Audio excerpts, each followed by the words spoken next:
আসসালামু আলাইকুম। কিছুদিন আগে বিসিবি পরিচালক আসিফ আকবর ঘোষণা দিলেন যে বাংলাদেশ ক্রিকেটে সাকিব আল হাসানকে ব্যাক করানো হচ্ছে এবং তাকে গ্রিন সিগন্যাল দিয়েছে বাংলাদেশের নির্বাচক প্যানেল। এবং বলেছেন তারা আশাবাদী সাকিব আল হাসান খুব শীঘ্রই বাংলাদেশে জয়েন দেবেন এবং সাকিব আল হাসানকে নিয়ে নানা ধরনের ইতিবাচক কথা। কিন্তু প্রশ্নটা হচ্ছে এত ইতিবাচক কথার মানেটা কি? হুট করে কিভাবে বদলে গেল তাদের এরকম কথার ধরন?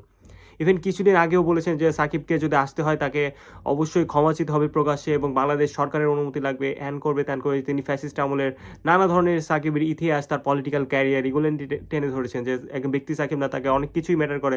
সব কিছু মিলায় সাকিব যদি ক্ষমা চায়, নিজে এই ভুল বুঝতে পারে, সেটা প্রকাশ্যে বলে, তাহলে তাকে নিয়ে বিবেচনা করা হবে, তাও শিওর না। কিন্তু এখন হুট করে কেন গ্রিন সিগন্যাল দিল বিসিবি? এটা হচ্ছে প্রশ্ন। এবং কিছু কিছু নেটিজেন এটাই বলতেছেন যে কিছুদিন আগে অবশ্য বিসিবি একটা পরিচালক পদত্যাগ করেছিলেন এবং তার পদত্যাগের কারণটা ছিল ম্যাচ ফিক্সিং।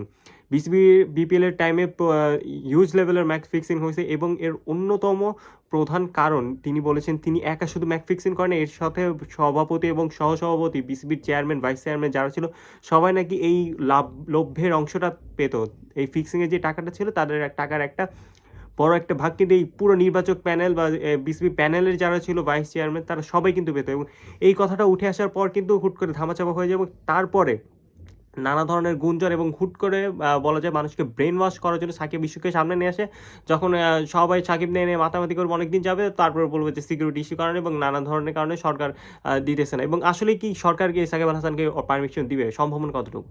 সাকিব আল হাসানকে পারমিশন দেওয়ার আসলে এই সরকারের খুব একটা আমার মনে হয় না সম্ভাবনা নেই। যদি বিএনপি সরকার আসে নির্বাচন পর, তাহলে হয়তো একটা সিলি চান্স থাকতে পারে। কিন্তু এই সরকার অন্তর্বর্তী সরকার আসলে চান্স দেওয়ার প্রশ্ন ওঠে না, কারণ অন্তর্বর্তী সরকারের অন্যতম বড় এগেনস্টে হলো তিনি আওয়ামী লীগ সরকার বা হাসিনার এগেনস্টে কিন্তু আমাদের এই সরকারটি গঠন হয়েছে। তো ওই ক্ষেত্রে কিন্তু একদম সম্ভাবনা নাই বললেই চলে। এবং এই একটা তুচ্ছ বিষয়কে হুট করে আলোচনায় এসে এই বিপিএল এর যে ফিক্সিং ব্যাপারটাকে ধামাচাপা দিয়ে পুরো জনগণকে রীতিমতো ব্রেন ওয়াশ করতেছে। আমরা যা বুঝতেছি আসলে প্রতিবার জনগণের ইমোশনস, জনগণের কে বারবার ব্রেন ওয়াশ করে টপিকটা অন্যদিকে ঘোরানো, ফোকাসটা অন্যদিকে সরানো, এটা হইতেছে বিসিবি বা ক্রিকেটের মূল উদ্দেশ্য। তারা কিন্তু আসলে ক্রিকেট কেন্দ্রিক কিন্তু আর খেলাটা তারা খেলতেছে না। এখন কিন্তু আর ক্রিকেটের মধ্যে নাই। এর মধ্যে আসলে পলিটিক্স, ফিক্সিং, টাকা পয়সা সবকিছু যোগ হয়ে ক্রিকেটটাকে একদম নোংরা করে দিয়েছে এবং মাঝখানে পড়ছেন জনগণ এবং জনগণের ইমোশন নিয়ে আসলে এই খেলাটা হইতেছে।